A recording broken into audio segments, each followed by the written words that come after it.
జై వీరబ్రహ్మజై గోవిందమాంబజై. నేను మీ కృష్ణమాచార్య శ్రీ బ్రహ్మపదం. మనిషి యొక్క జీవన విధానంలో ఈ కలియుగంలో ఎన్నో రకాలైన కష్టాలు.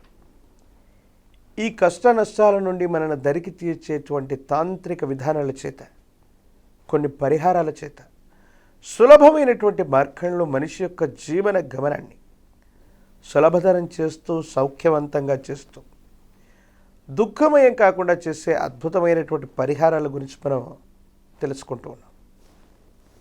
ఈరోజు కార్యక్రమంలో ఒక ముఖ్యమైనటువంటి అంశాన్ని గురించి తెలుసుకున్నాం. చాలామంది వ్యక్తులు తమ దైనందిన జీవితంలో నిరాశ, నిస్పృహలు అధికమవుతూ ఉంటాయి. దీనివల్ల నాకు ఇక ఉద్యోగం రాదు, నాకు వివాహం జరగదు, లేదా నా జీవితంలో మళ్ళీ నేను వ్యాపారాన్ని చేయలేను, ఇక నా జీవితం అయిపోయింది. శుభం పలకరా అంటే అశుభాన్ని ఎక్కువగా పలుకుతూ ఉంటారు. వాళ్ళుగా బలహీనులుగా మారిపోతూ ఉంటారు. పెద్దలు చెప్తూ ఉన్నటువంటి మాట, మీ నొసట రాసిందే నోటితో పలికే అవకాశం ఉంటుంది. కాబట్టి ఎలాంటి సందర్భంలో కూడా, ఎంత నిరుత్సాహకరమైనటువంటి పరిస్థితుల్లో ఉన్నా, పరీక్షల్లో తప్పిపోయినా, కోర్టు వ్యవహారాల్లో ఇబ్బంది కలిగిన, ఎటువంటి విపత్కరమైనటువంటి పరిస్థితులు వచ్చినప్పటికీ కూడా నిరాశ, నిస్పృహలతో కూడిన జీవన విధానం చేత ఇక నా జీవితం ఇలాగే ఉండిపోతుంది, నా జీవితంలో కష్టమే కలుగుతుంది, నా జీవితంలో నష్టమే కలుగుతుంది అనుకుంటే ఇది నరఘోష, నరదిష్టి, నరపీడల కంటే కూడా 10 రెట్లు అధికమైన ప్రభావాన్ని కలిగి ఉండి వాళ్ళకి ఇబ్బందుల్ని తెచ్చిపెట్టేటువంటి అవకాశం ఉంటుంది. దీనివల్ల ఏం జరుగుతుంది? తీరని దుఃఖం. పండుగలు లేదు, పర్వదినాలు లేదు. మంచి రోజుల్లో కూడా, పర్వదినాల్లో కూడా మీకు దుఃఖం వాటిల్లేటువంటి సందర్భాలన్నీ కూడా మీరు మాట్లాడుకునేటువంటి మాటల వల్ల మాత్రమే జరుగుతూ ఉంటుంది. చాలా రకాలైనటువంటి సంఘటనల గురించి మనకు తెలుసు.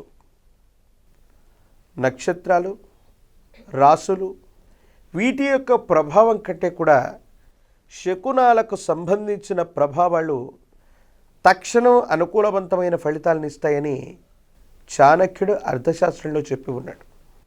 కాబట్టి ఏ పనైనా మొదలుపెట్టినప్పుడు విపరీతమైనటువంటి కాన్ఫిడెన్స్తో, మీకున్నటువంటి శక్తియుక్తులన్నీ కూడా ఉపయోగించి ప్రయత్నం చేయటం, ఖచ్చితంగా ఫలితాన్ని సాధిస్తామన్న ఆశాభావాన్ని వ్యక్తం చేయటం వల్ల ఆ ఫలితం ముందుకు వెళుతుంది. ఖచ్చితమైన ఫలితాన్ని మనం పొందుతాం.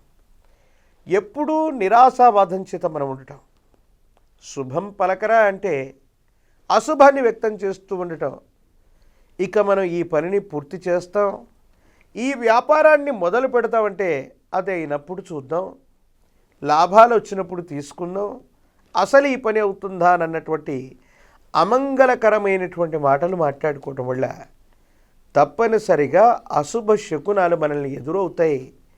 ఈ అశుభ శకునాల వల్ల దైనందిన జీవితంలో మన జీవితం అన్నటువంటిది దుఃఖమయమయ్యేటువంటి అవకాశం ఉంది.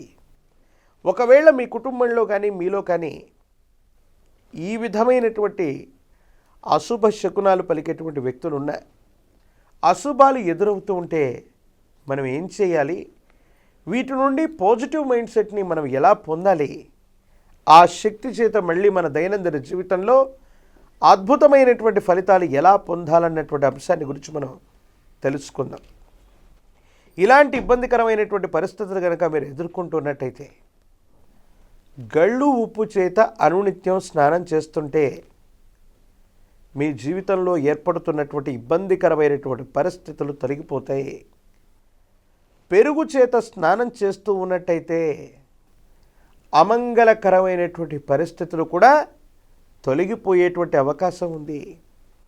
దేవతామూర్తులకు సంబంధించినటువంటి స్తోత్రాలు చదువుతుంటే, అష్టోత్తర శతనామావళి, సహస్ర నామాలు, సహస్రనామ స్తోత్రాల్ని చదువుతుండటం వల్ల మీ మనసులో అమంగళకరమైనటువంటి విషయాలన్నీ కూడా తుడిచిపెట్టుకునేటువంటి అవకాశం ఉంటుంది.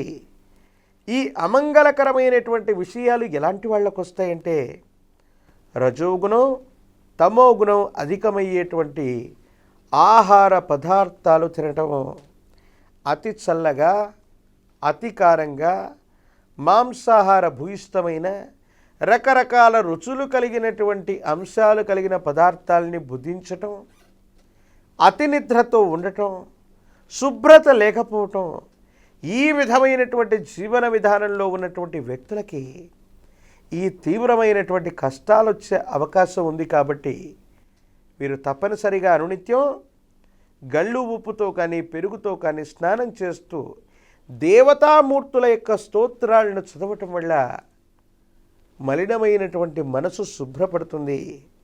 మంగళకరమైనటువంటి వార్తలు మనం వింటాం.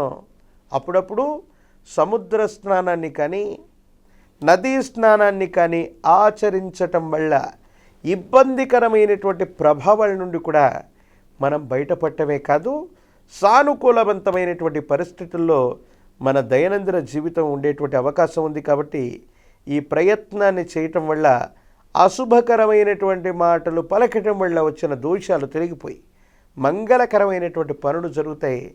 జీవితంలో నిరుత్సాహం వద్దు, ఉత్సాహంగా మనం ముందుకెళ్ళేటువంటి ప్రయత్నాన్ని తప్పకుండా చేద్దాం.